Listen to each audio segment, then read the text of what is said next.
It's not in the face! Thank you. Welcome to the Hey Not the Face podcast.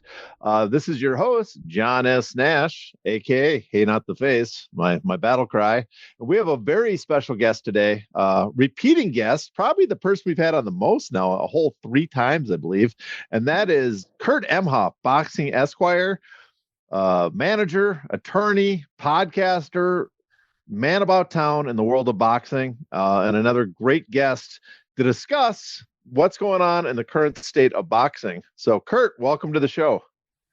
Always great to be with you, John. Looking forward to talking about this one, in our never-ending quest to fix the sport of boxing. Yes. All in one podcast. No, I want to go off a little bit about the people that seem to ignore my previous episodes, shows, what we've done, because a lot of people on Twitter are like, oh, you don't care about what happens in boxing, you never criticize boxing. And I'm like, where have you been? Because we've done whole shows where we've gone down and like how boxing is a mess, how it needs to be fixed, how it's over the last few years, how it's threatening to kill itself, to run off a cliff. Lo and behold, where we are. So I get a little frustrated with that. I also get frustrated, this is a side note, when the number of people always talk about how, for years I've talked about how important control of the titles are. And everybody's like, oh, no one cares about that. And then lo and behold, when TKO moves into boxing, what's the first thing they want to do? I think it's a giveaway how important the titles are. So again, pat myself in the back, pat you on the back. I remember when I started asking people about the amendments that are coming up to this, the Muhammad Ali Muhammad Ali American Boxing Revival Act. I don't want to confuse it with all the other potential amendments to the boxing acts, but they recommended 4 people I speak to, and they were Lou DiBella, which we spoke to, Lamont Jones, who he did not want to speak because he's you'll working. Never get him on a podcast. Yeah, he is working over at PBC. Lord knows they're trying. Pat English, luckily got him, and of course you. So you are on the Mount Rushmore of people to talk about the Ali Act, and so that's why you're here again. Wow. To use the dulce voices of the Boxing Esquire to entertain our audience. So let's get going. I guess my first question: what do you think about the current state of boxing? What do you think's going on there on that front? Oof. It's certainly here in the US, it's at its lowest ebbs, like in my lifetime. I suppose maybe sometime in the 60s when it all came off of TV then, and before the anthology shows started sprouting up in the 70s, there was definitely a dearth of TV boxing and mainstream boxing, but it never really went away like it is now. I mean, I think we can kind of declare the era of promoters having exclusive deals on networks to have been a failure. and it's kind of worked to the detriment of boxing, in that the networks don't want to, I mean, for whatever reason, they don't want to give PBC and top ranked deals, even though they have or had at least the best rosters in boxing. That's not good. That's not good. And I don't see any networks popping up saying, you know what, I have some budget, let me just put on some really good fights, and take it to the market. It seems like because of the exclusives that promoters were doing, you don't see network execs even thinking in about doing that. So, you've got all of boxing now crowded onto DAZN, and DAZN is now going to be charging, was it over $500 a year for, I mean, you can get whole cable packages for less than that, this is just boxing for the most part, You got to make sure you have a credit rating over 700 to get the loan necessary to get DAZN.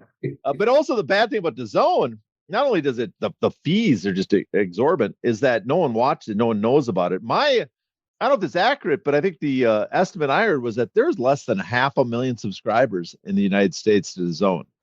And they were, when they first launched with Canelo, they hit about 1 million with Canelo. So that they've been going down back. They've been receding in American interest, and it's where most of the boxing happens.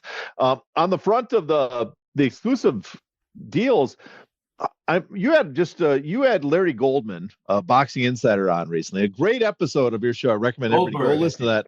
Goldberg. Sorry.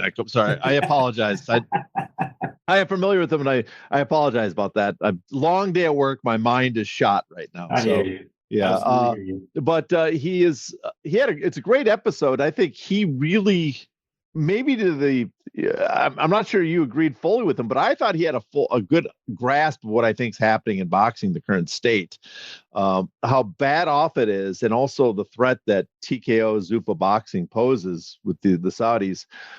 But on one aspect, to get back to what you said about the exclusive contracts, how much do you think that the current state of boxing is due to the lack of interest because of those exclusive contracts, which have been terrible? It's the only way exclusive contract seems to work if you're a UFC and you have everything under one roof, all the fighters, and so you're have a monopoly. How much is it due to the exclusive contracts, but also how much do you think it's due to potentially the power, the influence of a TKO, which has entities parked on a bunch of networks, has a bunch of networks that are interested in working with Endeavor, the sister company, because Ari Emanuel? How much do you think that has to play into it? It's a really good question. I really don't know. Obviously, if the TKO entity is exerting influence like that to keep other boxing promoters off of networks, which has been alleged, right? The whole Billy, I forget his name, Billy Bean or from Billy something. The Top Rank lawsuit. Yeah, the Top Rank lawsuit. I mean, a guy I never heard of who apparently was getting fees from them for hustling, recruiting fighters. The timing of that suit, a lot of people were saying, this looks like the work of Nick Khan. I have no idea. I mean, it's that's all speculation. But Larry was certainly talking about it, that TKO has these huge tentacles, and it's obvious, right? I mean, Ari, they've represented so many people and done so many deals. They have great contacts on the networks, but not only that. I mean, the whole Paramount deal with UFC reeks not just of influence by executives at TKO, but also, their connections politically, right? With the White House and the White House's power to push through mergers that, these major, very rich people who own networks are trying to push through with their other businesses. I don't know. To my mind, the 1.1 billion for UFC was about as massive an overpay for that sport as I could even fathom. Having seen the television ratings of ESPN with Top Rank compared to UFC. Now, obviously, if the pay-per-view fights are going to be on the network, it's going to draw a lot more people.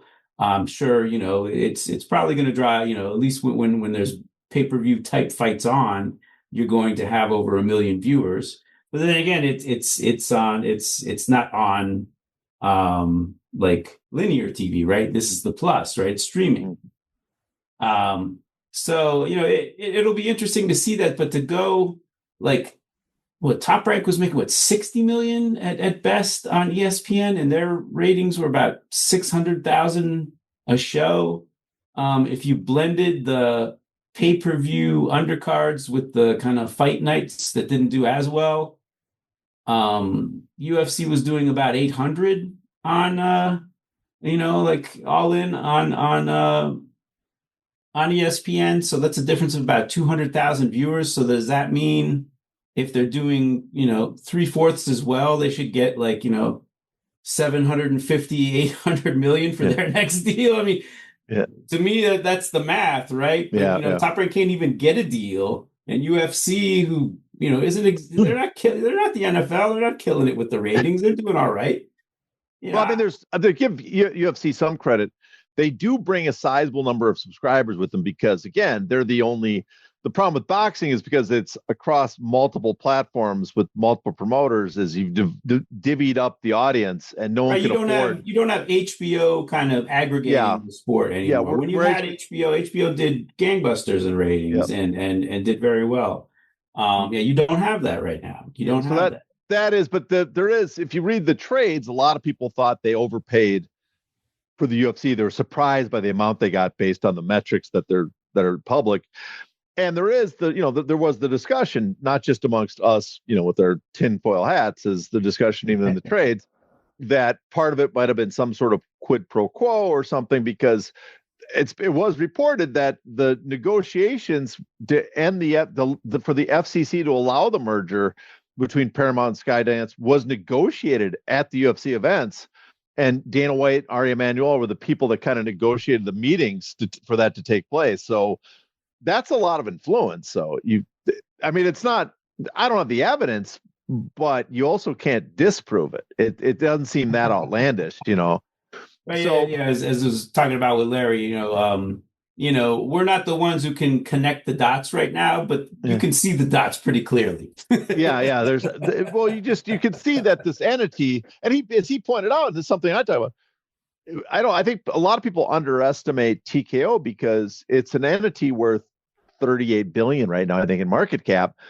And the estimate going forward next year with boxing coming in is it's going to be close to $50 billion. You're talking about something that's an absolute gigantic. So boxing brings $13 billion in market cap. But that's not only boxing. That the prediction that the valuation of their stock is, analysts are saying it's to buy and it should be higher. It's not just boxing, but because they talk about the UFC has their new deal that just got negotiated, so that revenue's coming in next year, more money from WWE, all these other things. But on top of it, they expect in the future that TKO can kind of do with boxing what they did maybe to a lesser degree, but still to a very profitable degree, what they've done with the WWE and UFC. And so that's billions, people expect billions upon market cap to flow to this company. So you're talking about a company, run by Ari Emanuel and his media conglomerate connections with Endeavor. You're talking about a company worth tens of billions of dollars, a company that has massive amount of monopoly profits from the WWE and UFC. That's who you have to deal with. And I think a lot of people in boxing are not fully grasping that that's the company that you're going to be competing with. And never mind the Saudi connections who, they get away with whatever they want. I mean, the president's sitting down with MBS basically saying, yeah, that Khashoggi deserved it. No one liked him. So how alarmed do you think boxing should be about the proposed Muhammad Ali American Boxing Revival Act? Because as much as everybody in boxing seems to not like it, it doesn't seem like there's a big uproar against it. Yeah, I don't think anyone really takes Zuffa Boxing that seriously. They know the caliber of fighters that are going to be in it.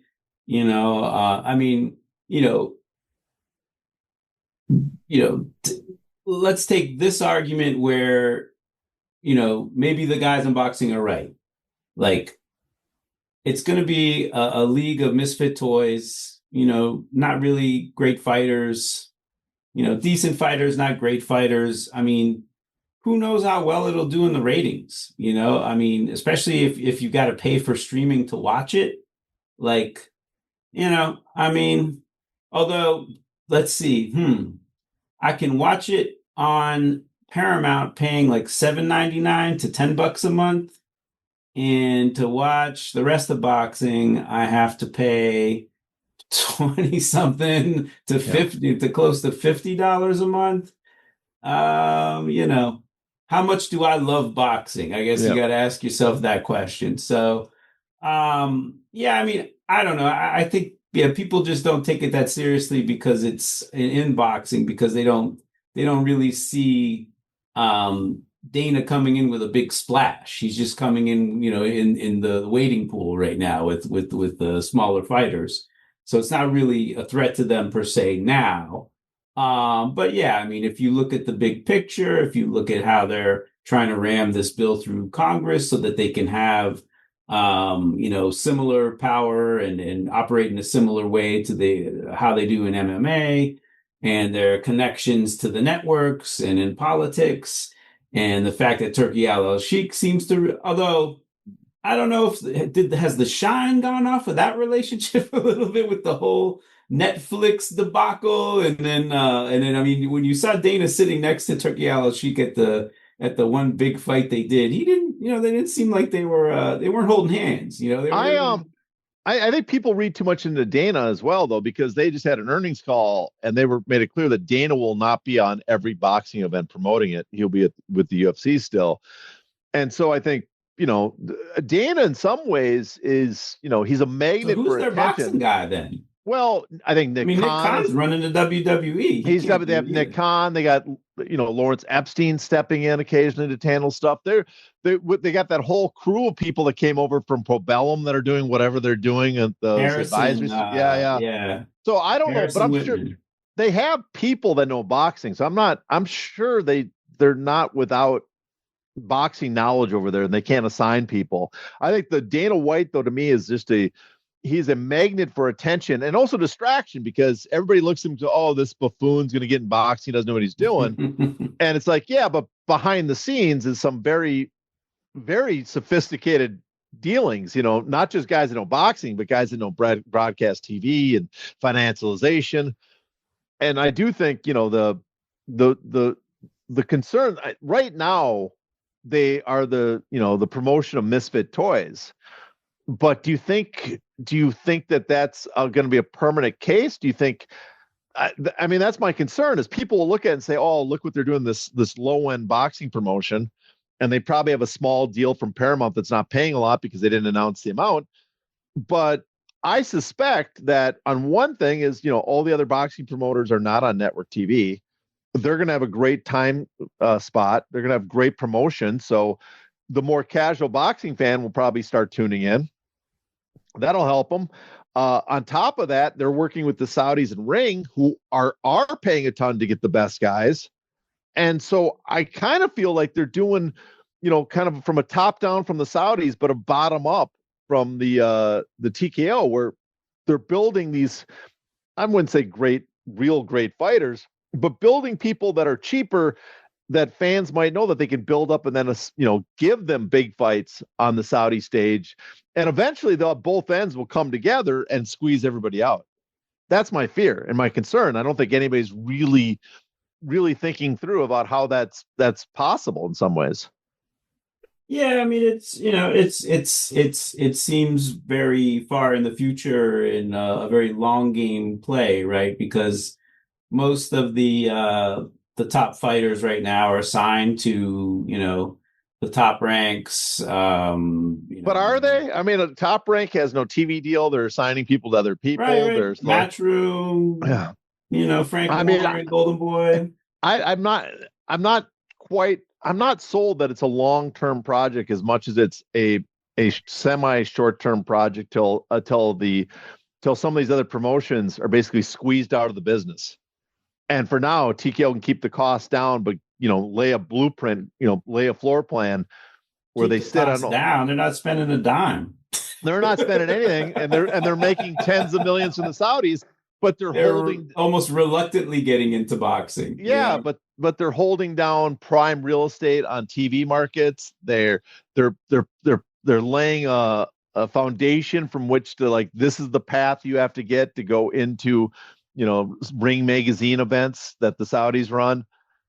I think that's Yeah, I the game mean, plan. So we'll see how it goes. I mean, I think, I mean, all of this is a little tinfoil hat right now. I mean, you can see it as a possibility, but how? I mean, it all is really going to depend on Turkey Al Sheikh, because if how long is he going to be in the sport? There's rumors of health problems, and just how much money are the Saudis going to dump in other things, before. I mean, I well, know they got a lot of money, but like they're spending it on a lot of different things, and I should get back to the question then. But do you think that people in boxing should be taking this the amendment to the Ali Act, this changes, this new bill, more serious than they are, or do you think they're having the proper amount of attention being paid to it? um, they probably should be fighting it a little harder, I think. I guess they probably aren't because the Ali Act itself never really had as huge an impact as, it's not really didn't really put a dent, as big a dent, it didn't really change the sport that much. You definitely change it for the better in certain aspects, but it wasn't this panacea that people were hoping it would be. Will this, letting the UFC have their own titles and their own ratings, and their own little league, is that going to be a game changer in boxing? I guess potentially if they can somehow monopolize the sport, but yeah, I don't know. I guess you can see that it's a possibility, but listen, bottom line is no. I mean, I'm certainly against it, but am I out in the streets protesting it? No, I'm not. Like it's not a huge priority for me. But yeah, I think Top Rank should definitely have a voice right now. If they're being squeezed out of a TV deal, they should be jumping up and down. I think PBC should probably be jumping up and down.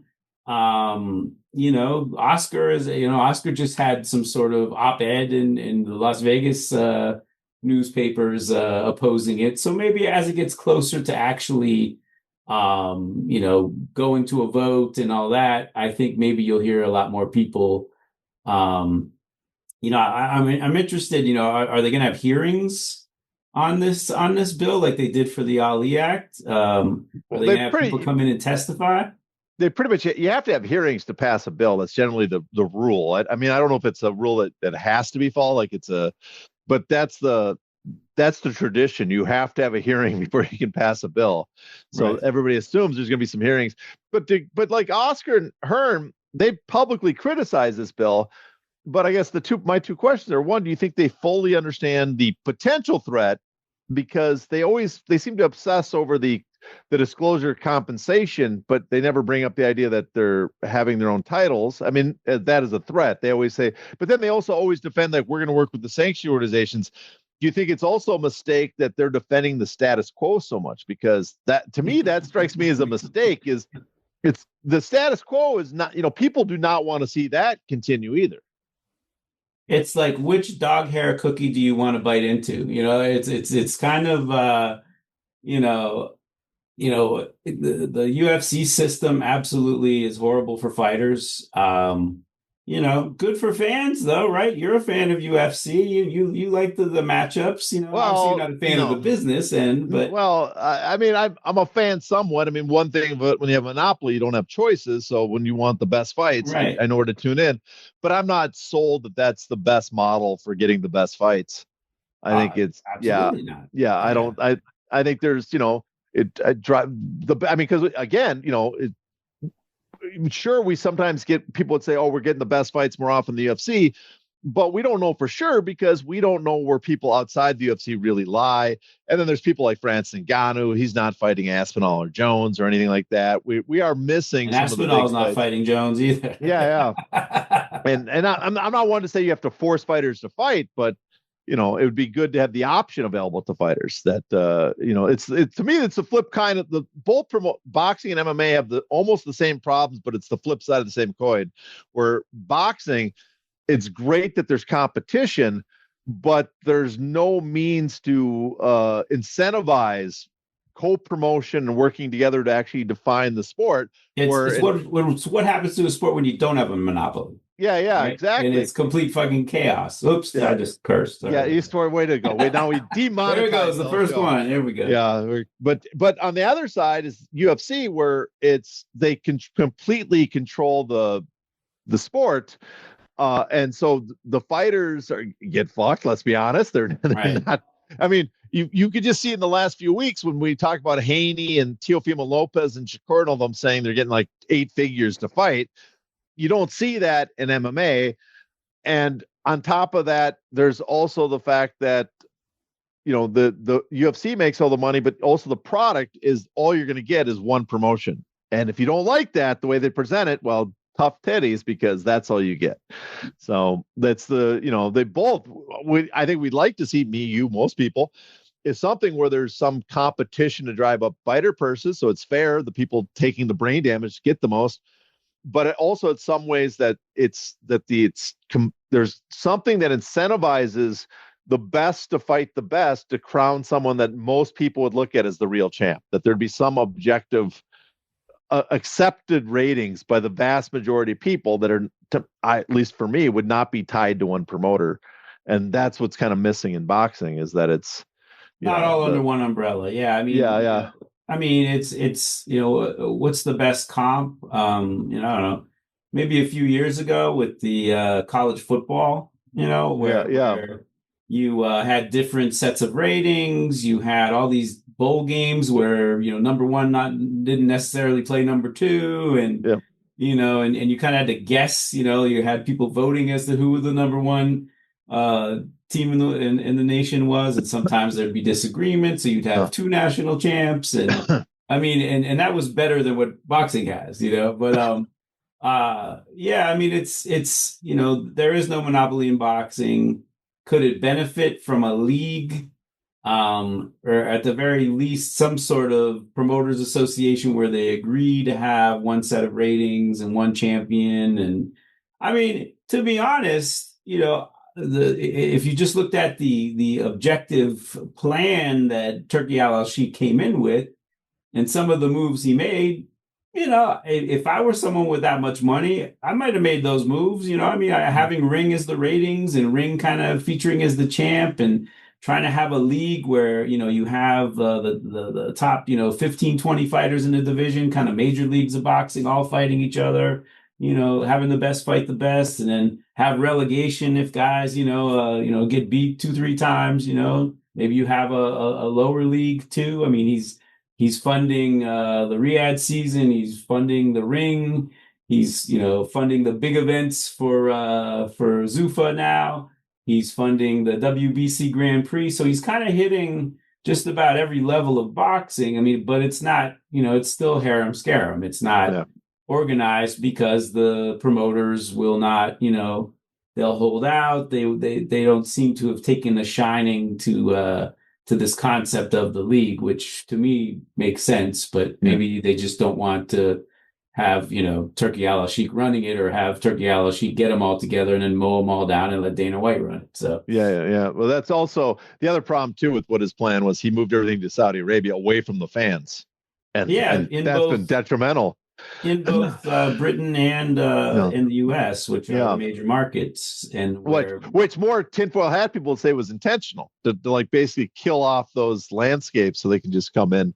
I don't know if that's true or not. It seems like a massive waste of money. Yeah, I don't think Turki Al-Sheikh is an agent of TKO. I think I think honestly Dana White got in where he fit in when the promoters who didn't cooperate with Turki Al-Sheikh's idea of a league. I think if they had gone for it and said, this is a great idea, we'll take your, $30 million a year you're going to pay us in sponsorship, and put our best fighters in there, and have them fight in Saudi, and have them fight here in the States, and do this organized thing. He came in good faith, he came in, and and the promoters just they're feisty, they're independent. Well, we've talked about before, you can almost never expect the promoters to do the right thing, because they're always terrified in such a competitive mom landscape. And pop businesses. Mom and pop businesses who are just strictly about the bottom line. Not the greater good of the sport. I mean, on occasion, they'll give you some platitudes about the greater good of the sport, but when you're running small businesses like that, you got to do what you got to do. Hence the era of the exclusive promoter. But I mean, I really don't know where boxing goes from here. I mean, it's speaking of if Top Rank and PBC go out of the sport, I mean, it seems like their top fighters are going to Turki Al-Sheikh, but what about the rest of the guys? Where are they going to go? So maybe that's where your Dana White swoops in, where he takes maybe, better guys than what he has now, but still not the top guys. So maybe that's the next step. You choke out, not to use an MMA term, but you choke out the PBC and Top Rank and take their mid-level guys. Turkey takes the top guys, and then eventually, you smoosh it all into a league. Eventually you're vertically integrated. You're developing the bottom guys that lead up to the fight the top guys. Right. Well, I would think that I mean, that's the tension, right? Like, who gets the top guys, right? Yeah. Because for now, if TKO doesn't have to spend any money, they're more than happy to allow Turkey to fund their league and pay overpay all the top guys. Now, speaking of the promoters, I don't expect. I was going to bring up what could the boxers do, but I don't expect the boxers to do anything because they're prize fighters and their careers are short. They're not the type of people that are going to make a big stand. This is not Oscar Robertson leaving the NBA. And honestly, there's no managers out there who are willing to work together and lead the way, because really that's how the PGA and the ATP got started. It was their managers. It wasn't the actual players. Yeah, and my solution always has been, which is perhaps the most unrealistic solution, that the boxers form an association, because then they can enforce the Ollie Act themselves because they have standing as an association, and then just basically create their own sanctioning organization. And it sounds spectacular, except that you're depending on boxers doing it, which means it's never going to happen. John, I think you and I need to form the boxing FA. And and get out here and recruit these fighters and start filing some class actions. They have standing, an association have standing to file some antitrust class actions. So there you go. But for the promoters, what do you think in this current landscape? What do you think is conceivable that some promoters might do that could improve the sport? That one, can improve it from where it is now, and two, say, hey, we're doing something to prevent the possibility of a TKO monopoly coming in.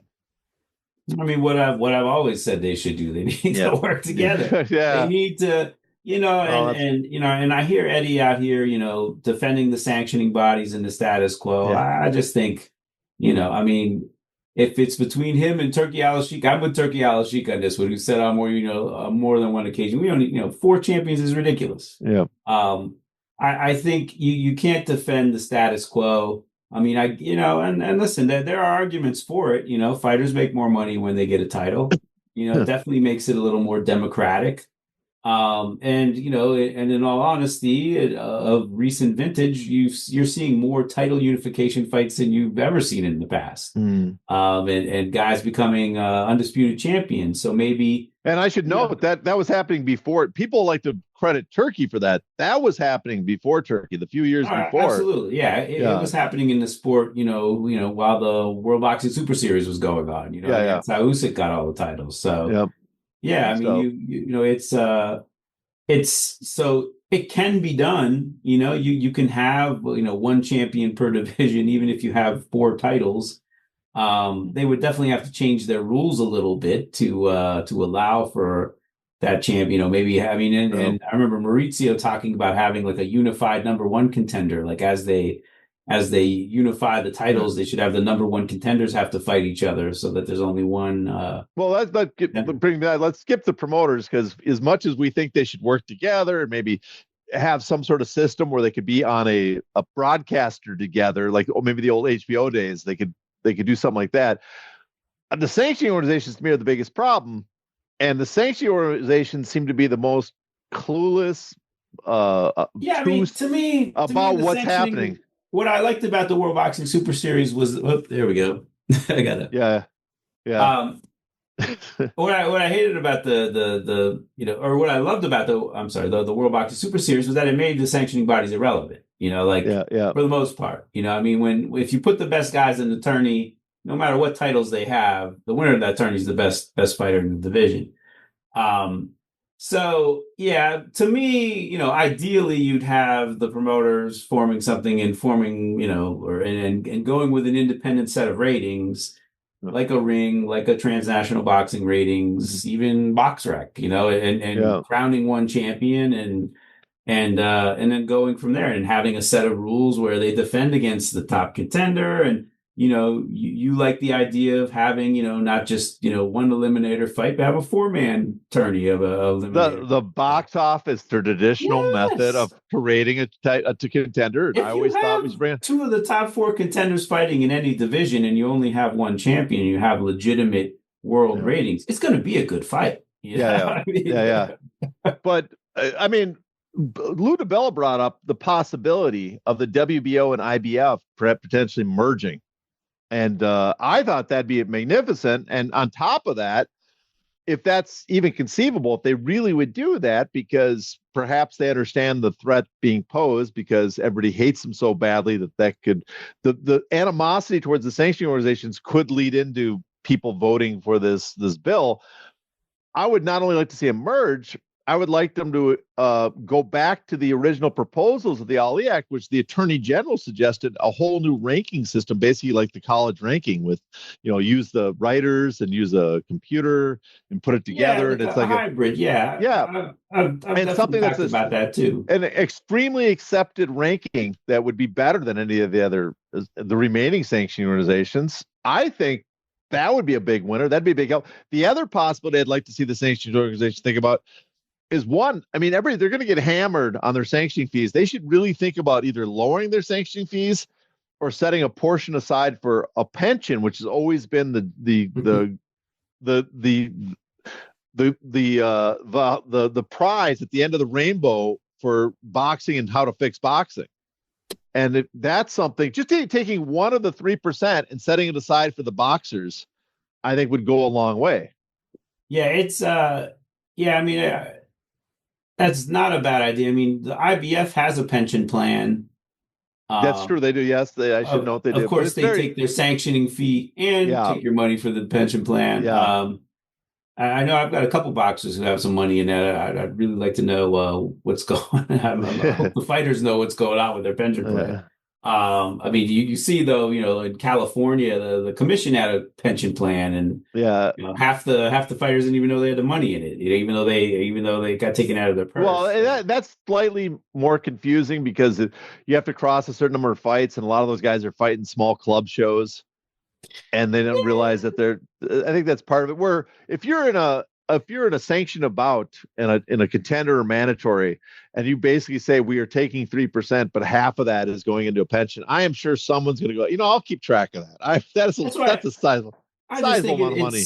Makes so much more sense to have a league, right? I mean, because you look at the NFL and I know somebody who's a money manager who has to get registered by the NFLPA to do that, and like he was just telling me about how many different types of insurance these guys have, how many different pensions they have.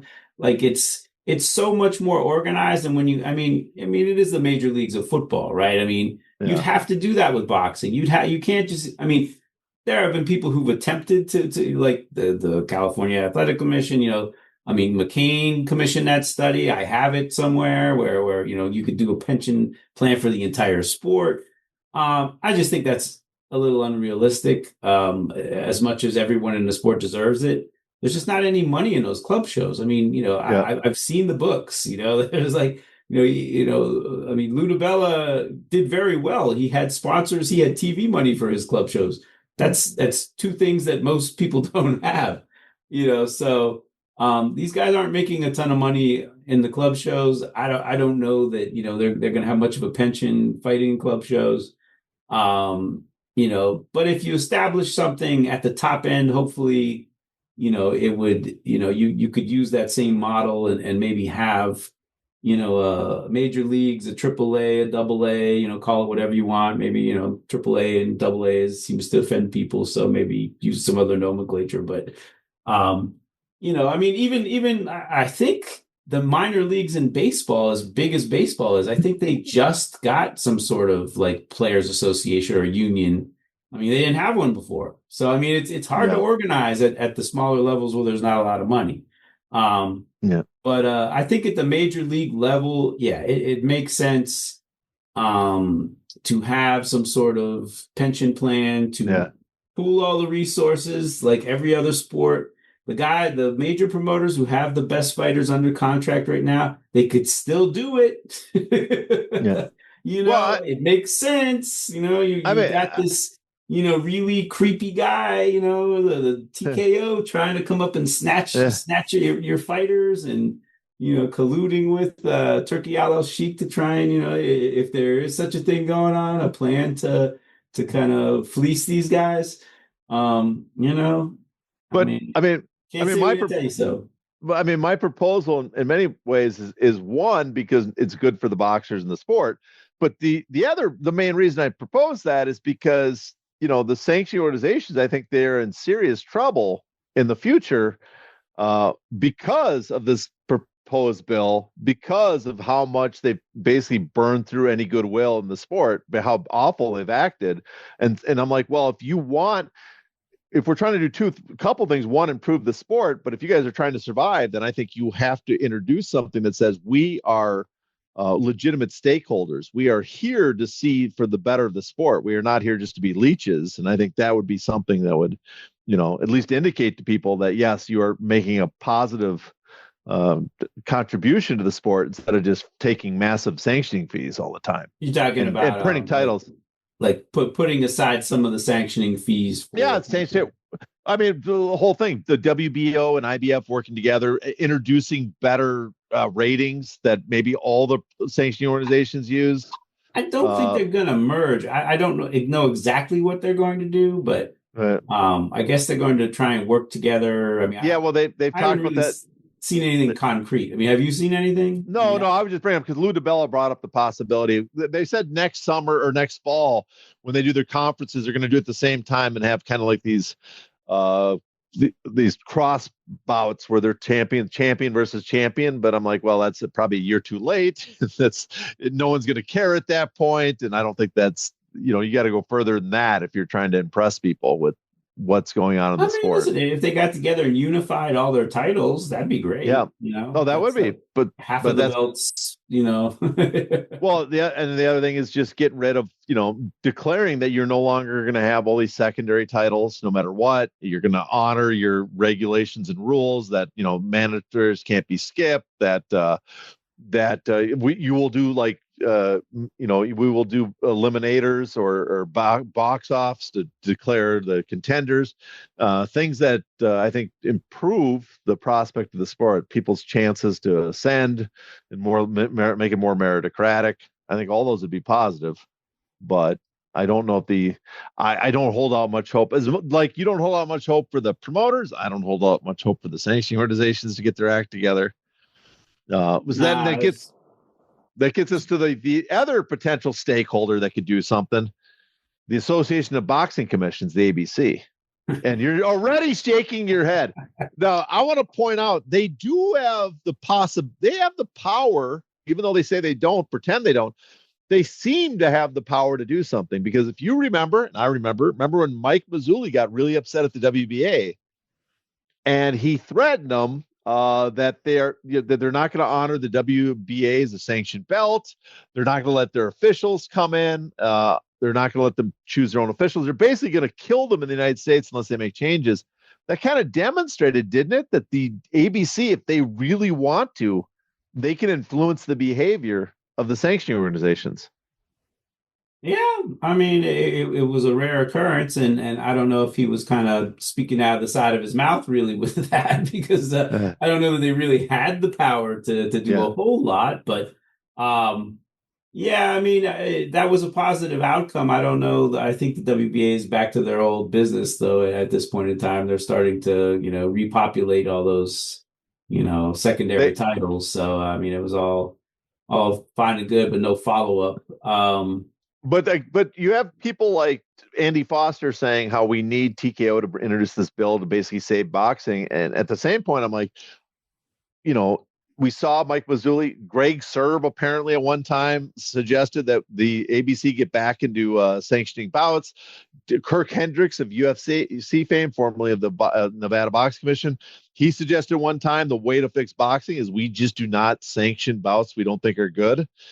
So it seems like if the ABC, instead of saying, hey, we're just going to hand it all over to this private company, they could say, you know what, we could actually do the job. We kind of have some authority to do if we really want to, especially the biggest state commissions, and put our foot down and kind of clean up the problem with the sanction commissions that they claim the sanction commission problem is, instead of saying we're going to have this private company come over and monopolize it and let them clean it up for us. Yeah, but I'd have to look at the Ali Act again, but aren't commissions supposed to stay away from colluding with sanctioning organizations? Yeah, I don't know. But would they be colluding? But would they be colluding? Because that would be like, it's not like they're working with one sanctioning organization. They could just set strict laws like we no longer accept. I thought you were saying they should become a sanctioning body. Well, that's one of the possibilities Greg Serb. That's what the NBA did, right? Yes, and if they do that, if they became a sanctioning organization on themselves, if they're the sanctioning organization, wouldn't most boxers and promoters look at them as the most legitimate or not? Wouldn't that kind of displace the other ones, or would it just be a fifth title? At this point in time, yeah. The problem you had when you had the NBA is that, at times they couldn't get along with the British Boxing Board, and they didn't get along with the European Boxing Board, and they had massive disagreements about, who the champion was, who the top contenders were, who should be included in tournaments. So it's not foolproof to have those guys take over as a sanctioning body either. Not to mention that they're all politically appointed. Some of them, don't know a left hook from a fish hook. They're not really the best equipped to run the sport. Could they take a tougher stance on the sanctioning bodies? Of course, and I think, the example you gave of Mazzulli doing that, I think, was proof that, they could get a positive outcome if they show some backbone. But the problem is, speaking of showing backbone, look at this bill and how they rolled over and just supported it, right? Yeah. Because it's about business. They're just like the sanctioning bodies, right? They're in this to make money. They're not really in it for the integrity. They're supposed to be in it for the integrity of the sport. But ultimately, the governors want to push them. Hey, bring business in, man. We want those boxing shows. We want those power slap shows. We want those, UFC shows. So you better, get in line.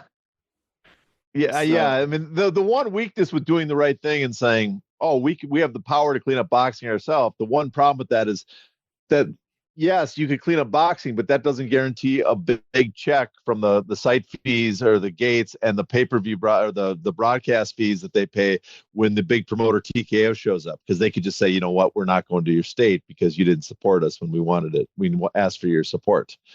So that's the biggest weakness of that. But that's why, having an organization get that big, it's gonna be a problem, right? It's already a problem. And and if they're sticking their tentacles in and keeping people from getting network deals, there's definitely going to be an antitrust suit coming down the line. That's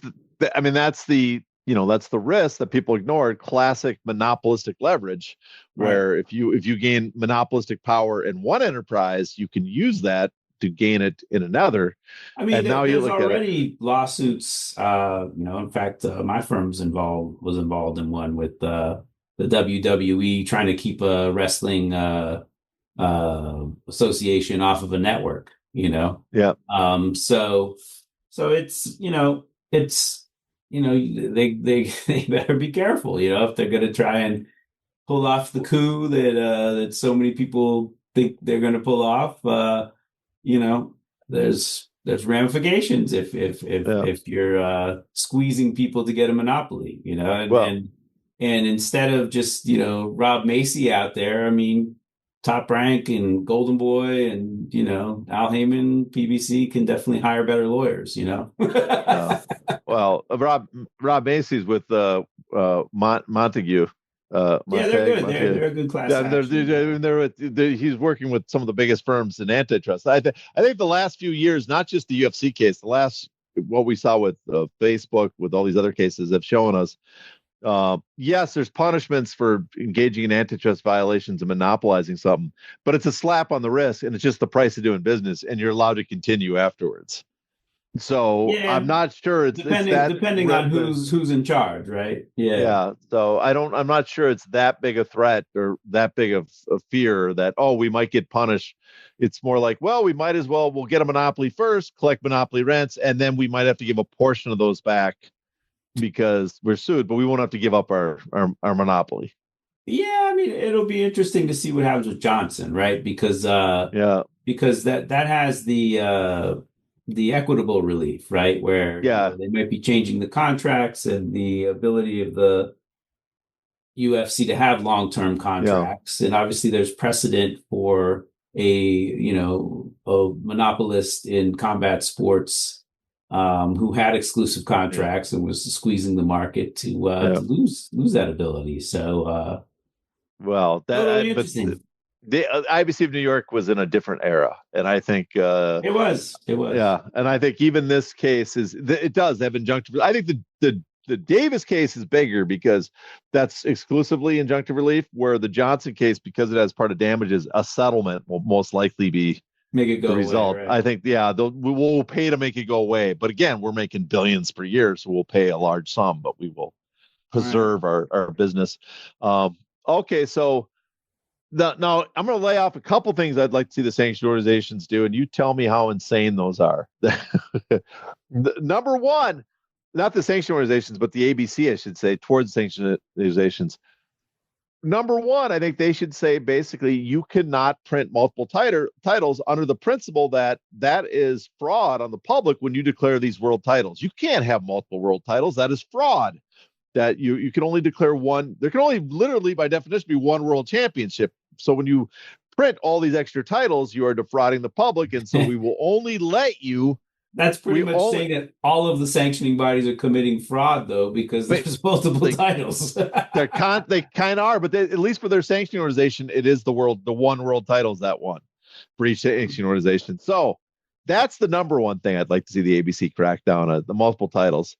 And then second, go back to the original, what happened right after the Ali Act. The attorney generals gave a report and suggested that everybody should use all the sanctioning organizations should use a standardized rankings that everybody's agreed to.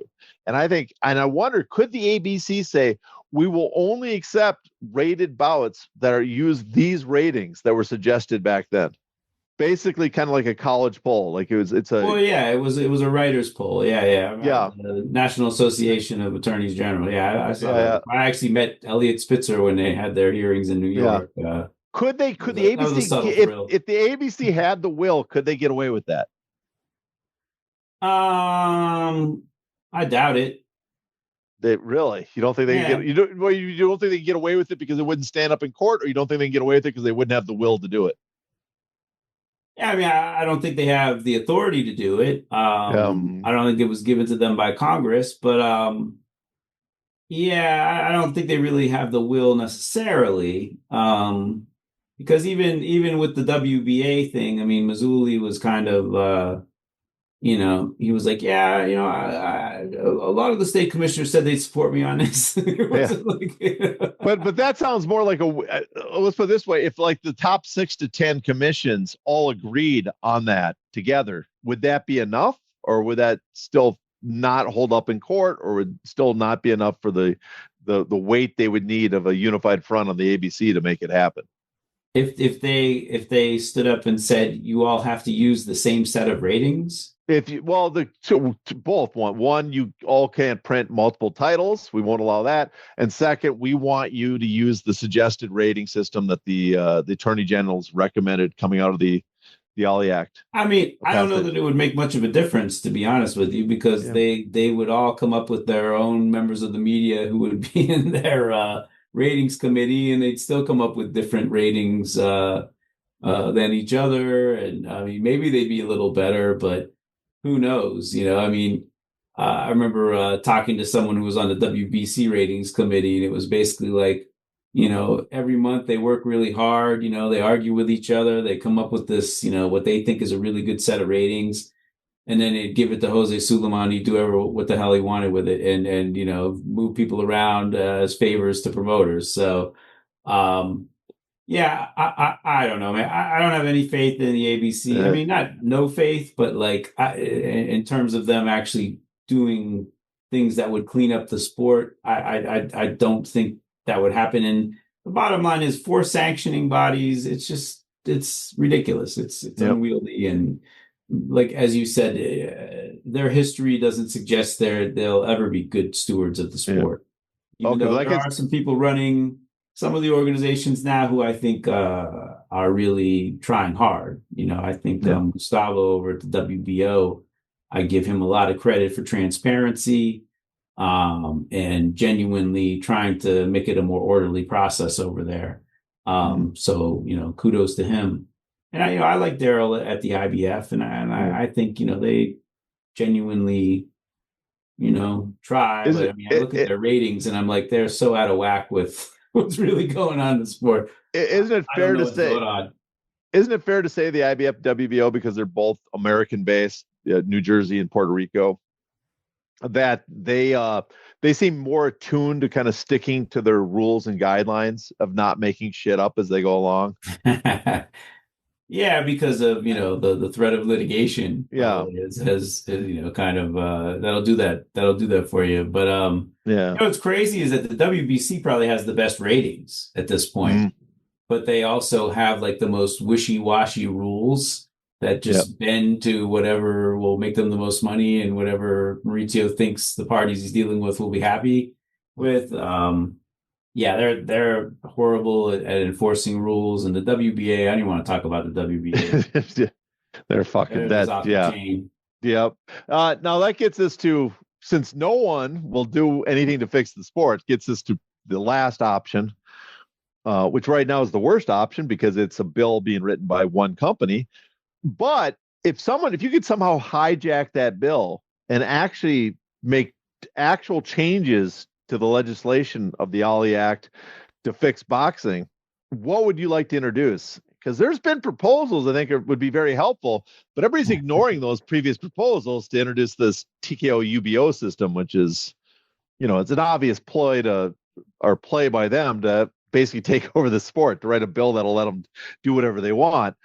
But what are some of the stuff you would like to see? If you could get in there and talk to Congress and say, ignore the shit they wrote, just put this shit in that's been discussed before, what would you like to see introduced into some sort of legislation? I mean, I think for national legislation, I mean, I think what Larry was talking about, to give Larry credit, about standardizing medicals. I think, that would be a huge boon to the sport, I think.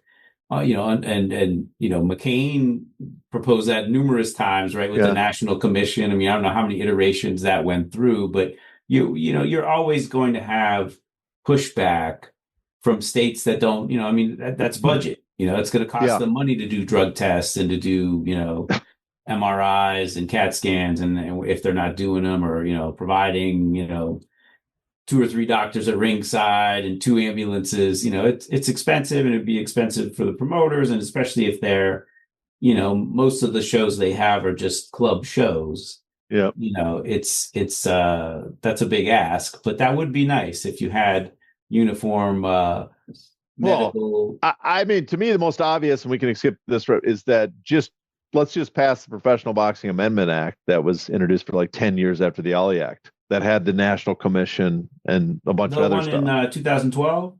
There was 2003, 2005, 2001. Yeah. But he paid for 10 years. Each of them were a little different. Yeah. Slightly different. Where I think after a while they changed the name from a federal commission to an American Boxing Commission to the United States Commission. Right. Because, it's like, well, we can't repeat ourselves. But that was the other one I liked of that in previous and was listed actually when they went back and analyzed what was wrong with the Ollie Act, is I would like to see changes where we introduced the the guidelines for sanctioning organizations and for promoter contracts are mandatory. That these are things that have to be followed, not are suggestions. Kind of And I think, standardized contracts, you're saying? Like, I well, remember. for both, for the contracts, I would like to see, which is in some states have, is a 5-year maximum to all contracts. That was actually proposed for the original Ali Act and taken out, but a 5 years. And actually, I'd go further because New York has a 3-year promotional maximum. I would like to say 5 years, 3 years with 2 1-year distinct options. So it's really 5 years. Yeah, but I would management contracts are 3 years. Yeah. But I would like to, my big thing would be like have a 5-year contract for boxers. But if you're a rated boxer, a contract can't be more than 3 years. Eric McGracken was I think the ABC gave him the task of coming up with some sort of standardized contract they were going to for managers, and he was trying to limit it to like 2 years. And I was just like, Eric, I mean, no one's going to get into manage. No one's going to invest in a fighter if they can only have him under contract for 2 years. You won't make your money back. So, yeah, I mean, that was my suggestion to him. This was a year or two ago. That, I mean, maybe, you can do that for fighters who, who are already developed. And I mean, at least at the 10-round level, or if you want to expand it, or world rated fighter, you could cut it down to 2 years. But if you're getting a kid right out of the amateurs, or a kid with just a handful of fights, I mean, that's why the promotion is ridiculous. Yeah, I thought for promotion it has to be, because it takes years to develop. Now, a change out, if you're going to keep the Ali Act bill, the proposal they're doing with the UBOs, a simple change I would say is like, okay, we can have the UBOs, but the UBOs should not get an exception from the other parts of the Ali Act. They should not get an ability to opt out of the other protections. They don't get a waiver. I think that's absurd. That's one change I'd make. And the other one I'd say, if you have a UBO, then all contracts are coercive, and all contracts can only be 1 year long. That's because there's no, you own the title and stuff. The whole point of a promoter developing a fighter to be a championship caliber is that takes a long time. If you own the title, if you own everything, what development there is there, you don't need to have long-term contracts, because it's the promotion, the brand is the entity. That's the selling point now. Yeah, that's not a bad thing. Yeah, shorten the contracts if you're going to be a UBO. You can't, keep someone for in perpetuity as some of the UFC contracts would. It's not a bad idea. Yeah, but my big change I would like to see introduced, and which was professional boxing, too, like with golf or LIV. Which was kind of what intrigued me. If Turkey actually got the league going, like what would the contracts look like? Unfortunately, if Zuffa Boxing is his league, the contracts are like 3 years. Yeah. And I think that's it. They're 3 years. I mean, maybe they extend if you win the title. Maybe you owe them some title defenses or 3 more fights or something. But they're really not that long, at least initially, right? Yeah. There's there's like an 18-month period before the contract can start. Remember that? Well, yeah, because I mean that made sense, because they didn't have anything. Yeah. They didn't have a TV deal. They didn't have enough fighters. Yeah. But then they wanted some wiggle room to like get the thing through Congress, get a TV deal. But yeah, once they get it going, I think then it's and also it was 18 months, but it didn't preclude you from fighting for anybody else. So it wasn't really, they weren't holding you hostage. Yeah. Well, they had some right, I think a year before, 6 months before, you had to get approval or something. I can't remember. I have to look at those contracts, ones I have. I mean, I've never seen one, John, so I don't know what you're talking about. Yeah, well, I don't know if you have the ones I've seen. I do remember there was some sort of extensions or options, especially if you won the title. No, they had the UFC, the championship clause, almost the identical one to the UFC on it as well. So three fights or 1 year. Yeah, so there's that as well. That's pretty standard in boxing. Yeah, that's what intrigues me about the Mhm. the next couple of class action MMA lawsuits coming down the line, because a lot of those provisions are taken from boxing, Yep. and they're not uncommonplace. They're commonplace in boxing. So I would Well, think that if they got some movement on that, if there is a plaintiff's bar in the sport of boxing, they would be very interested in it. yeah. Well, I mean, that's the part I think again people always miss is that UFC contracts, MMA contracts are very similar to boxing in many ways. The one difference is the promoter controls the title, and then they can engage in the practice of course of contracts and have so much And more they have a control of that. monopoly. Yeah, Yeah. yeah, exactly. Because you have course of or contract. monopsony. I'm That sorry. it goes hand in hand, all that stuff. But Yeah. the one change I would really like to make to this Ali Act, amendment to amend the Ali Act is to is change, well, two things actually. One is put guidelines in for the sanction organizations, because they talked about this, is basically say they have to use the kind of the old, we're going to have guidelines that set strictly what the ratings are like. And then what that will do is basically all the sanctioning organizations will end up using almost very close to identical ratings. And so the idea there was there will be a lot of overlap between the ratings. And so that will lead, and also you can't have exclusive, ratings based on your champion can't be removed from the ratings for another sanctioning organization just because he's a champion. And the whole theory is that will compel the sanctioning organizations to have more unifications. Also, the redundancy would lead to a lot of people go, we don't need all these titles. And so that would create that's one I'd like to see. And the other one is a lot of the little stuff they talked about, which is that course of contracts would be expanded to include mandatories, all mandatories, and not just mandatories, but also box offs or title contender matches, right? Title eliminators. That those also could not be extended. There could be no options on those. And in addition, that there could be no exclusive broadcast deals. In other words, your broadcast contract could not prevent any sort of mandatory or box off or title eliminator bout, that because those are blocking a lot of fights. So I think that would be a big one too. If that's something people should look at, that's been suggested before, and just throw it into this bill and then get rid of the UBO shit. Yeah, the television network one, I don't know how that one would work, but yeah, that's interesting. I mean, to me, the McCain bill back in the day, I mean, the best part about having the National Commission was the fact that everybody in the sport would have to get licensed with the commission, right? Like it would have to be, you got the boxers, referees, judges, managers, promoters, and the sanctioning bodies. So if you have to get licensed, that means your license can also be revoked. So, I mean, to me, that was like, the biggest potential game changer. Yeah. And to give a national commission the ability to revoke the license of for a federal bill to give this national commission the power to revoke the license of a sanctioning body. I think that definitely would have kept the sanctioning bodies a lot more in line. Yeah. And also gave them the right. It gave them the right. They had to approve all title matches or all major whatever. I can't remember what level of fight, but the top fights had to be approved by the National Commission. And because it's a National Commission, the possibility of regulatory capture was much less possible. That you won't have what you're having with Andy Foster, where because they're so terrified. Yes and no, right? Because there was political appointees, and imagine this president like appointing the members of the National Commission.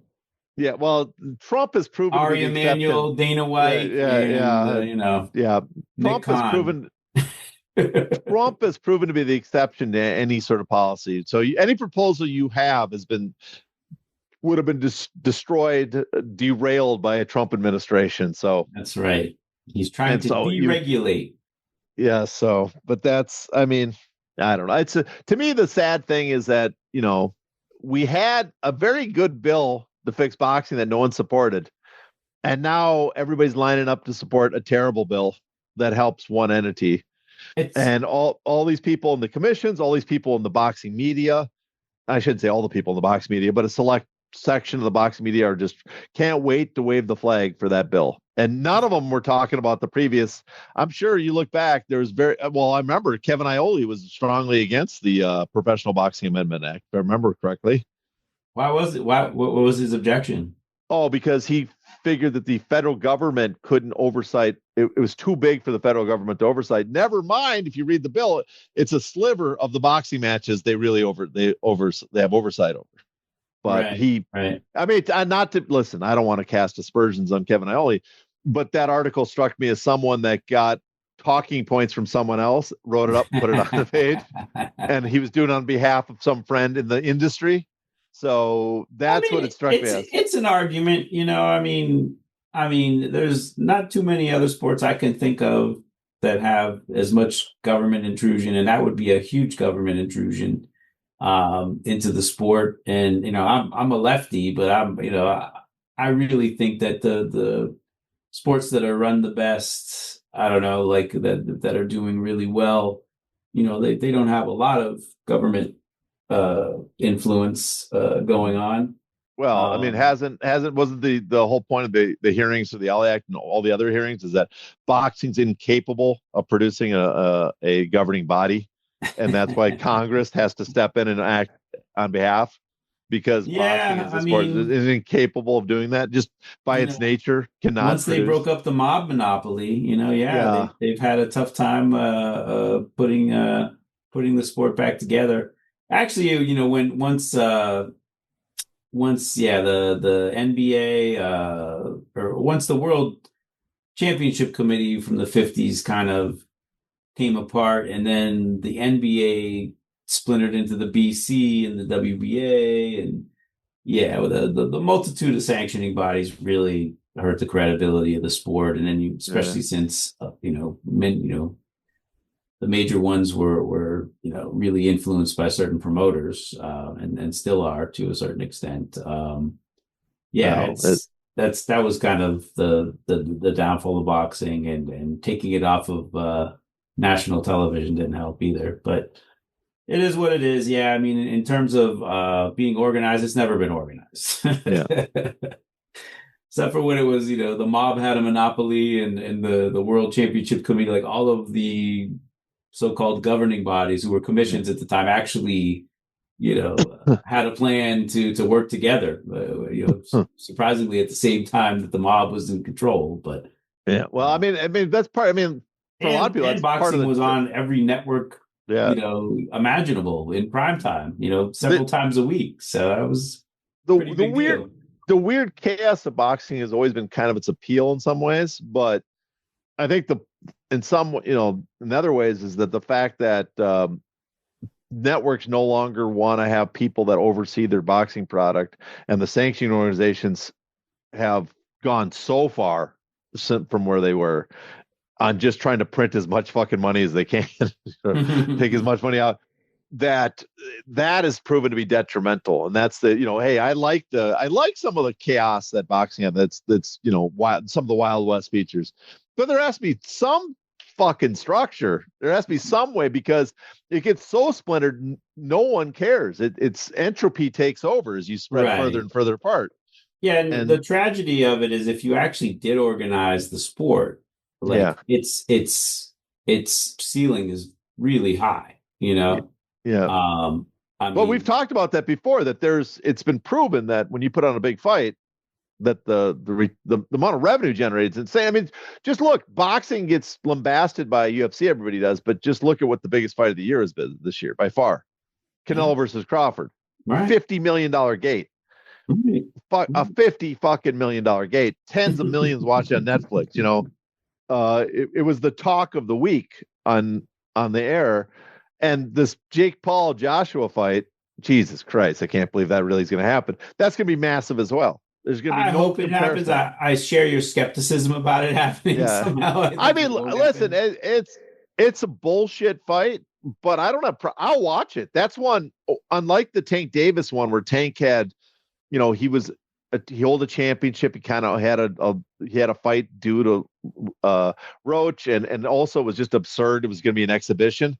Well, Joshua, it goes against everything in boxing. You have weight divisions for a reason. Well, the reverse is true here. Joshua dwarfs Paul. Yeah, I But mean, Paul was what, 224 for his last fight with Tyson. So, but he's a natural cruiserweight. But I mean, even talking about that fight seriously is just a waste of time. I yeah, mean, it's yeah. if Joshua is not like, in the tank, if I mean, listen, if bettors, were hot for these UFC fights, man, Jake Paul beating Joshua, that you can Yeah. make some money off that. Are you telling me I should bet on Paul? Is that what you're trying to hint? Are you trying to suggest that? But I mean, but I have less, I generally don't like freak fights, but this one is so absurd. And also, Joshua, yeah, he's still a top 10 heavyweight, but he's not in the title picture. It's not belittling the sport because he's not the champion is not I like don't think he's even rated in the top 10 by some of the independent ratings, he's the got to media be ratings. still. He's got to be up there still. He was rated top. If you look in the ring, you look in transnational boxing rating, I don't, or one of them. Well, that's even better. Yeah, That makes the fight more fitting. They kind of took him out. I don't know if it's inactivity or just how bad he looked against Dubois, but the fight for me, I mean, I always thought that Ngannou and Paul would have been, a much more intriguing fight just because Ngannou's such a novice. Yeah. But Ngannou turned it down. Yeah, apparently I can't unless maybe he didn't think it was a real offer and he couldn't believe it because it's just. But it also makes some sense for Paul to fight Joshua because as much he's going to get killed, right? Joshua killed Ngannou. So if you only can look a little better in Ngannou and survive, you can get out of the first round. Yeah, he can make the claim. Listen, I got beat, but look, I'm better. I did better in this. I'm actually, it does damages my brand less than if you got knocked out second round by Ngannou, and then it's like, well, Ngannou got iced by Joshua. How bad is Paul? That would be the talk, I think. So yeah, I mean, to me, preserve some. I've always been of the theory that Jake Paul doesn't really want to make a career out of boxing, and he's been looking to cash out for a while. And I think he did very well with the Tyson fight and was prepared to, if Tyson got his old bones and hit him with something big and knocked him out, I think Paul would have been okay with that. But yeah, I think well, and also I think you're right because the Canelo fight was always sounded like he's going to be his cash out. Now he has the Joshua fight. He's been looking to cash out for a while, and I think he also has the second cash out because after this he can do probably one MMA fight like against Usyk. And that Netflix will buy that as well, Yeah, or he could fight Ngannou even, I mean, people would watch that. You got crossover appeal with MMA fans, it's a possibility, even if he gets smashed by Joshua. Well, I think there's a chance of some serious injury with Joshua. I don't know how much. I think he might want to do something maybe he'll make a deal with him, just hit him with a body shot, Yeah, well, don't scramble my brains, just hit me one good body shot. I'll lay down. I'm wondering how much Turkey might be paying Joshua to just flatline him and get it over with on the side. Like, take the fight for whatever lowball amount they're offering you, and we will make it worth your while on the side. We will sponsor you for tens of millions. And I don't know if Turkey and Jake have made amends, but yeah, they were definitely kind of jawing at each other for a while. So. But I think in some ways, this is why TKO wants to get in boxing, as we said with Canelo, is it's still, listen, it doesn't produce the massive amounts of revenue consistently that UFC does because they have contractual revenue and everything. But if they can get with the Saudis, those 4 big events per year, I mean, boxing events are 4 massive events per year right there is a massive amount of business. You're talking what, hundreds of millions of dollars in revenue from just those 4 events if they get done right. Yeah, and that can then bleed over to their other property, their other Zuffa Boxing. Don't they get like just a flat fee for that stuff though? I mean, I can't imagine Turkey Al Sheikh is paying all this money to these fighters just to hand over the event revenues to TKO. I can't imagine. TKO has such a great deal because everything is financed for Zuffa Boxing from the Saudis.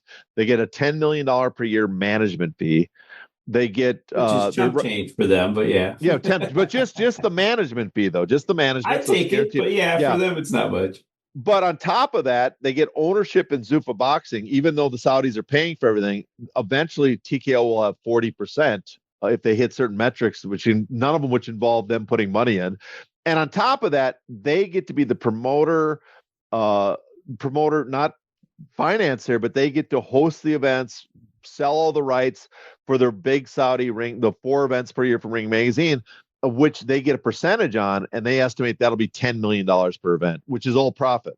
So you're talking $50 million of profit, net income, before the possibility that they might get something out of Zuffa, the company, and might start making money, and they'll get a piece of the profit on that.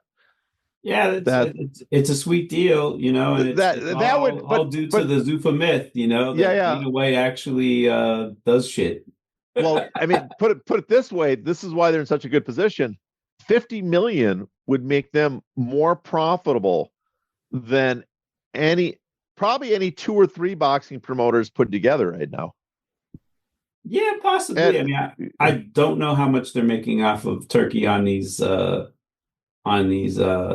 cards, but because a lot of it is split, right? I mean, it's not just a matchroom card. It's matchroom against Frank Warren, against Golden Boy, against whatever rando promoter puts his guy up. So they're not making all of the revenue on those fights. So probably. And also, my understanding is that Riyadh sees them; they control a lot of the rights to those fights. They're the ones that sell off the pay-per-view rights, sell off the as meager as they are. Yes, as meager. So here, TKO will have the right to. They're the ones that are going to be doing the selling. Getting the sponsorship, getting the media rights, and getting a percentage of that. So they get a percentage of the Netflix deal. Yeah, they're the one that negotiated the Netflix deal. They get a percentage of that. They're the one they got apparently off the Canelo fight. They made about $10 million because they got a piece of all the deals that they sold, sponsorship, and because they also have the advantage. More money for them. I'm so happy. But the flywheel so much. They're so good at what they do. Well, this is where the flywheel works because they can use the leverage. They can use the leverage of their. Did such a great job of promoting that fight. It was amazing. I'm like, wow, this is what boxing's been missing. Well, didn't I tell you that? Didn't I tell you that? Like in the podcast, I'm like, White doesn't bring anything to boxing, man. He doesn't bring any tricks that anyone else hasn't done, man. There's no magic to what he does. And you saw it in that fight. There was absolutely didn't look any different than any other promoter's card, man. Not one bit different. You're telling me you did not find that mesmerized. Well, I'll give him some credit on something. It looked great. The production looked great, but a lot of that has to do with the fact that you have a mega card. A lot of the stuff that everybody thought like, oh, that I'm very impressed with. It's like, well, would anybody else putting on Canelo Crawford have not delivered that quality of fight? Because I didn't notice any difference. I've been watching boxing for, since I was, 3 or 4 years old. I didn't really see any difference between that and anyone else's big pay-per-view. I mean, maybe some of them, if they've done a poor job with it, but, I didn't see any bells and whistles or anything that was particularly different. It's all the same shit. Well, I got a quote Stephanie gave me from Dana White.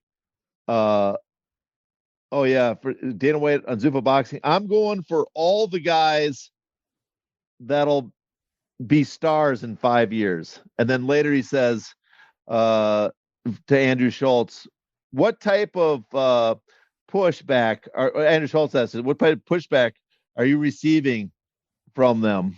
And then Dana said, I can't. Well, he's talking about the sanctioning body. Yeah.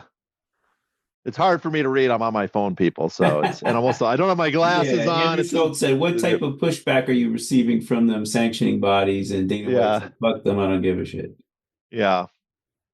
Well, I mean, I'm not shocked. Again, I think I said on Twitter, are we all going to feign ignorance that after a decade plus of antitrust proceedings and that the very fact that the first thing TKO does when they enter boxing is like, let's gut the pro competition parts of the Ali Act. Are we really going to pretend we don't understand, how they're able to do what they do? So, Well, yeah, Well, friends in high places now. I mean, it's yeah. very Well, you better get used to it, Kurt. You might be negotiating across the table from TKO and Zuffa Boxing coming up. wouldn't be the first time. Yeah. So, well, I have one last question I'm gonna leave with you, and I want to ask you: is boxing doomed? Is the current You is the can't kill current model? boxing, dude. You Yeah, can't kill it's a boxing. cock. Well, I I mean, should if rephrase anything, that. you're going to have, different creeps taking it over, Yeah, but it's yeah, you're not going to kill boxing. I mean, yeah, listen, there's a lot of people out there think, Dana White's going to revive boxing. yeah, This is what boxing needs. They need one guy, crack the whip and get these fighters in line. They don't need to be making all this money. They need to be fighting each other. They all need to be under one roof. So apparently, Turkey Al Sheikh is buying that too. So, so we'll see. But I don't really see.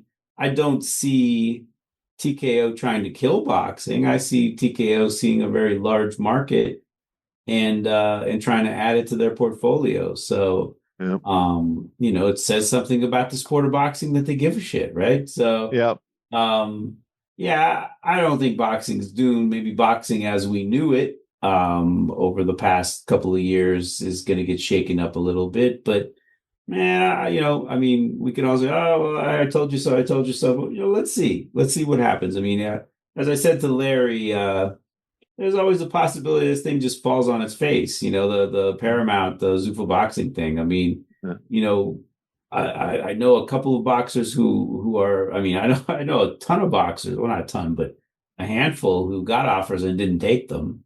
mhm, Who were decent fighters but not great fighters. yeah, I've heard one guy from somebody who did take the deal, and he's kind of a regional fighter whose ceiling is not very high.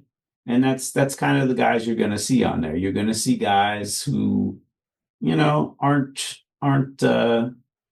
superstars. You yeah. know? So, Well, I mean, I think that's the it's point, but I think that's the and I was plan. telling Larry too, I'm just like, listen, we had better fighters on Ring City than what they're going to have on Zuffa Yeah. Boxing. Top Rank had much better fighters than what Mhm. Zuffa Boxing Yep. has. So, I mean, we did on NBC Sports Network, we were doing what, around 100,000 viewers. I mean, we would do the shows back to back, so sometimes we'd actually gain viewers on the second time we ran it because people would Yeah. hear about how great the fights were, so they watched the second programming. So for somehow, some way, I think we did pretty well in comparison to the NHL on NBC Sports Network. Yeah. So NBC was How much? impressed. Here's a thought, though. I don't know. You obviously, as a big fan of my show, I know you are, because I'm a big fan of your show. You know how we talk about how much betting has become part of the UFC model, how much gambling is. Do you think it's possible that Zuffa Boxing, part of their effort is not directed to producing the best star fighters, the best, quality of fights? It's to produce a product that can draw the most people interested in betting, because you can get an audience because there's so many degenerate gamblers now. And also you can get a lot of sponsorship dollars from these betting sites. And so their whole point is, we are not looking to find the next Shakur Stevens. We are looking to put guys in that'll put 50-50 fights on, because we know with that type of fight, we can get a lot more betting action taking place. I would hope that that's part of their plan, because I Yeah, mean, yeah, it makes sense, yeah. I Mhm. mean, 50-50 fights, boy, who came up with that concept? Yeah, I mean, yeah. Well, that's but everybody wants 50-50 fights, but it's easy to make 50-50 fights when you have a large pool of less talented people to pick from. It's hard to get a 50-50 fight when you got with two high Shakur. stakes fighters. Yeah. Yeah, You yeah, got well, to yeah. pay them Well, a lot also of when you have, money. not just that, especially when you have one guy that's really good, Well, I can and tell he's you, moving John, up the it ranks. isn't easy to make fights at the lower level 50-50 fights, because Yeah, none of these managers or fighters want to take any chances. They don't want to lose their O. I but mean, that's the secret here. These guys are signing over everything to they have no option after they sign with them. They have to take the fights they're going to put them against their right, opponent. and that's discouraging a lot of guys from signing. I mean, I'd really be interested to see who they have, who they've Yeah, actually signed at this point, because, like I said, I mean, I can think of, a handful of guys who got offers and just didn't want to do it because they don't, the pays, at the lower end is not really worth taking the tough fights that they're going to be asked to take. Um, and two, everyone knows that it's a real crap organization. Mm. Like you don't want to be involved with these guys. They will, if you get big, they're going to take all the money. So why, even as bad as boxing is right now, boxers have a little bit of pride. They don't want to like sign their name away to an organization that just got jacked for almost $400 million by their fighters. Yeah, but I will say after they jacked the fighters out of more money. Yeah, but I will defend them on this front. Is I think the fighters that they're signing, this is good money for them being offered by Zuffa Boxing, because again they're getting guys that are really we see very little chance of them ever rising to the level of a true contender. I would say it's good money if the guys can make it to the top end. Yeah. If they're fighting for 20 grand the whole time. Yeah. That ain't that's true. Pro box. But they're fighting with the chance of actually like progressing and getting a shot at a real title. But they're fighting against guys who are at their level, which means they have at least a chance to get to that $750,000 championship contender pay that their contracts dictate. Where again, I don't know where that 750 number came from, to be honest, but I think that's not the numbers I was seeing. That's not the number I saw. Well, I think one contract had that, but I think it was different weight classes. Different people had different contracts. I don't know. I don't know what you saw, but okay. I know the one that Lance Pugmire posted. Put out. Those numbers were pretty high. Yeah, those are. I saw guys with a lot lower ones than that. Yeah. So, you probably. But even so, like you're saying, I mean, it's decent pay. Like if you become the champion and you challenge for the title, for a guy who's like a fringe top 30 contender, top 50. Yeah, we're. I mean, let's 100 contender. The people money. The people we're talking about are people that at the best might break into a top 15 rating at best. That's the type of people. I mean, they would get rated by a rating organization, but like they're not moving up the ladder. Objective rating. Yeah. No, they probably wouldn't even whiff that high. I don't think. Yeah. So they're not going to be moving up to the level where you expect to make hundreds of thousands of dollars in boxing.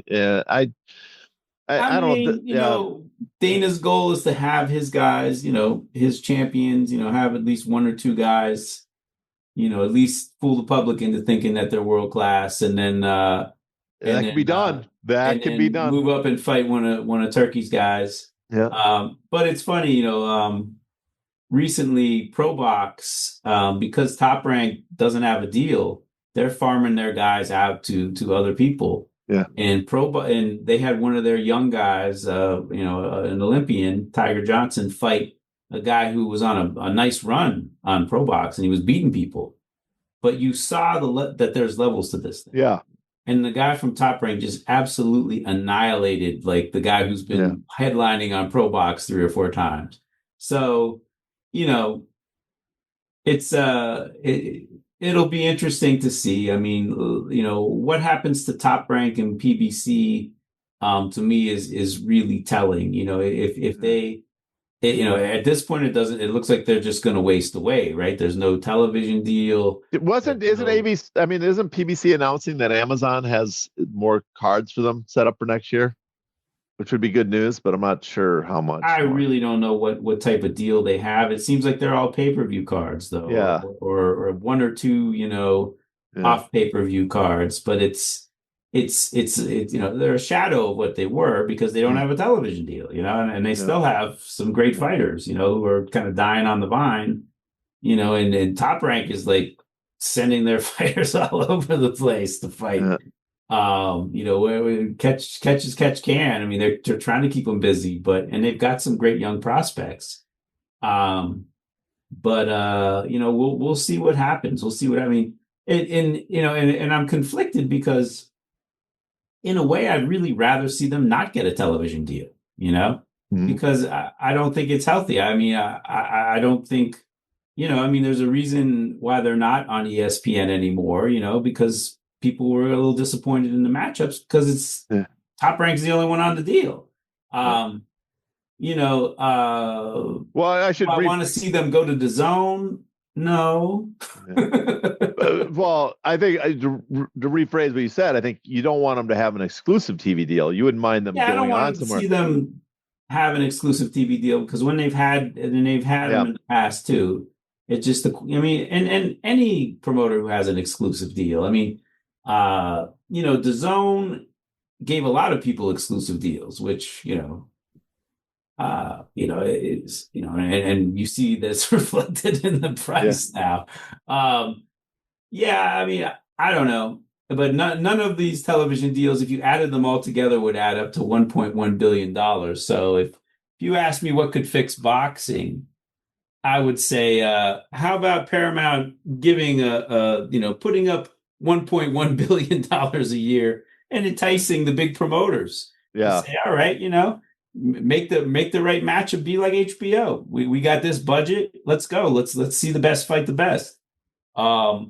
Just looking at those, even if you took out 30% of 1.1, that's still $770 million.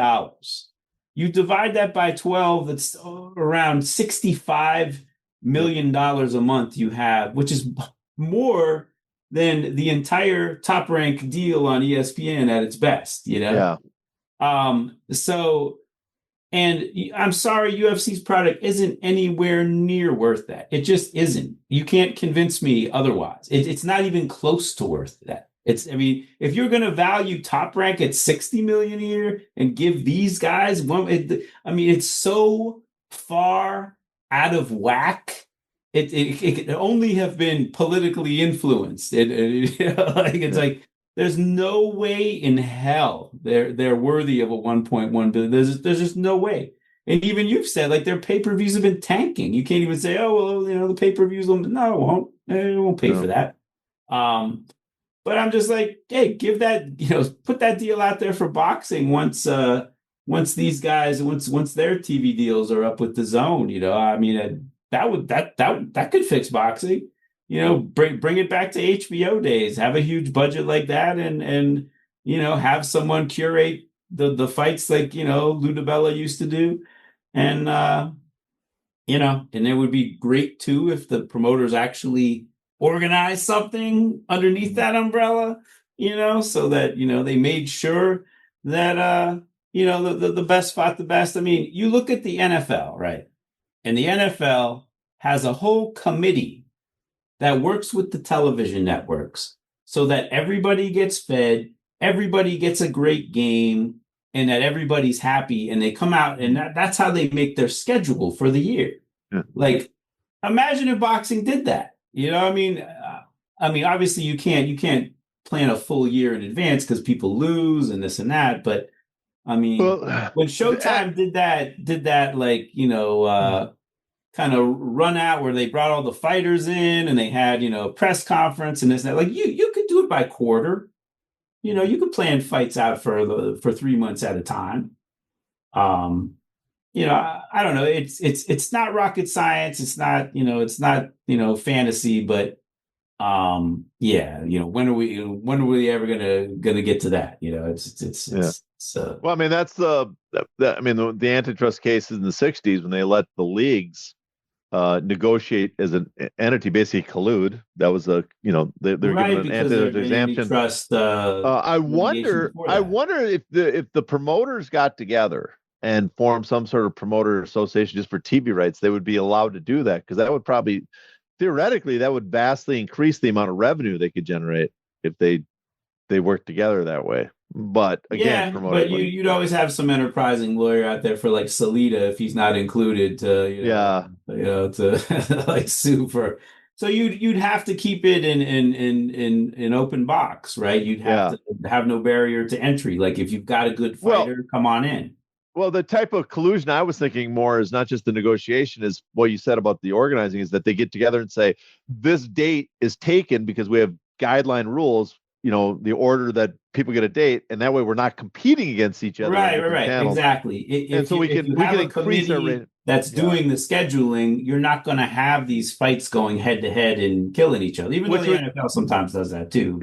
But they do that Sunday. Yeah, but that does hurt boxing, because when you're constantly going head to head, it's like, well, you're dividing the audience, and now our viewership doesn't look as impressive. So when we go to negotiate the next deal, we have shitty viewership numbers when we could have had twice as much, 2x. Or you're doing like Turkey Al Sheikh, who had like how many like pay-per-views, within a month's time, like 3 or 4. It was just like idiotic, like you got to have someone with a little bit of brains who knows how to organize this stuff and market this stuff. I mean, I'm surprised, he doesn't take something from the UFC. I mean, the UFC kind of figured it out and was doing 1 pay-per-view a month, although they stopped releasing numbers after a while. Because I'm sure not all of those were home runs, but maybe were. But maybe he did take a page from the UFC, because he's now going to be working with TKO. So that's the secret, basically, is I'm saying one company. He is working with them, and he's still doing 3 pay-per-views within 4 weeks. It just doesn't make any damn sense. I don't know that Turkey's really listening too much to anybody. I think he just does what he wants to do. well, on that note, I think we fixed boxing. Yeah, I think everybody can just take a page from what we just said. Run to Congress. I wish they would. And we've corrected the problems. Boxing is saved. So what's going on with the Boxing Esquire podcast? I shouted out the episode with Larry, Boxing Insider. What other episodes you got coming up with that? I have some pretty good ideas for one. I mean, it's just really a matter of time for me recently, because I've just been underwater with work. So it's been, just having any time to, because how this goes. I mean, you and Steffi put a lot of work into these podcasts. You got to do research. All right. So research. Steffi does a lot of work. Steffi does a lot of work. Research. What's babbling. That? But yeah, I mean, it's, you got to prepare. You got to, for me, I mean, I have to find someone interesting to interview and talk about whatever subject I want to do. So, but no, I have one in the queue. I just, I need to, and I probably, because it's fairly topical, so I need to like hurry up and do it. But maybe this weekend I can corral a few people to talk about it. Oh, well, we look forward to that one. Well, if they haven't, I suggest they go back and listen to the Boxing Insider episode, because that was really entertaining, I thought. I wanted to have Larry on for a long time, just to talk about that level of boxing. That was fascinating too. That part, that was really. He also got into a lot more. Yeah, I didn't expect to get into the the best part is stuff, you dropping the F-bomb, getting the audible annoyance coming from your voice about certain things. That's the best part of that whole episode. So after a while, it seemed like Larry was a little too pro Zuffa and UFC to me. It just seemed, he I think I think he has just come to acceptance. That's what it struck me as, just acceptance that's the direction he's going. Useless to argue otherwise. Well, when he said that the fighters were a little underpaid, I was kind of like, nah, dude, I'm not gonna let that one slide. Yeah. Well, a little underpaid. The problem is when people compare boxing to MMA is, yes, a sizable number of the undercards prelims make more in UFC. In UFC, which is only 3% basically of all the fights. That's it. People forget it's a small sliver of MMA is UFC, but they make more. There's definitely a premium to those guys, but the way the system works is that the UFC gets to act like Robin Hood by robbing from the rich fighters and then giving a small portion to the undercard and keeping the rest. And then people celebrate that. They could all probably make more money, the undercard and the main event. But, well, I mean, considering how much they make, yes. But I'm saying the people that drive the people have MRP and that drive the revenue, compared to boxing, those are the guys that are really making much less. Oh, absolutely. And it's not being, as Jana White says, oh, we distribute to everybody. You don't really distribute it. You distribute a little bit. You take a lot from the top guys, distribute a little to the people underneath, and then you keep the vast majority of that. That's the difference. It's not So again, it's like a really bizarro world Robin Hood where you get to brag how you distribute, you rob from the rich and then keep 90% of it and give a little bit of what you took to the peasants at the bottom. Right, and also too with boxing, I mean the undercards are so different than the UFC. I mean, every fight that's not a title fight in the UFC is a 3-rounder, right? So you really, there's no differentiation, whether someone's a contender or not. Boxing, you have guys, with just a couple fights fighting a 4-rounder and 6-rounders and 8-rounders. They're going to get paid less. They're definitely going to get paid a lot less. I mean, the UFC is only 3% of all fights, so all the top fighters are basically on the UFC. So the guys in the prelims are generally a higher rated guy than on a prelim in a boxing card. They don't. I mean, do they have prospects in the UFC, or all these guys expected to be able to just step in and take on the top guys right away?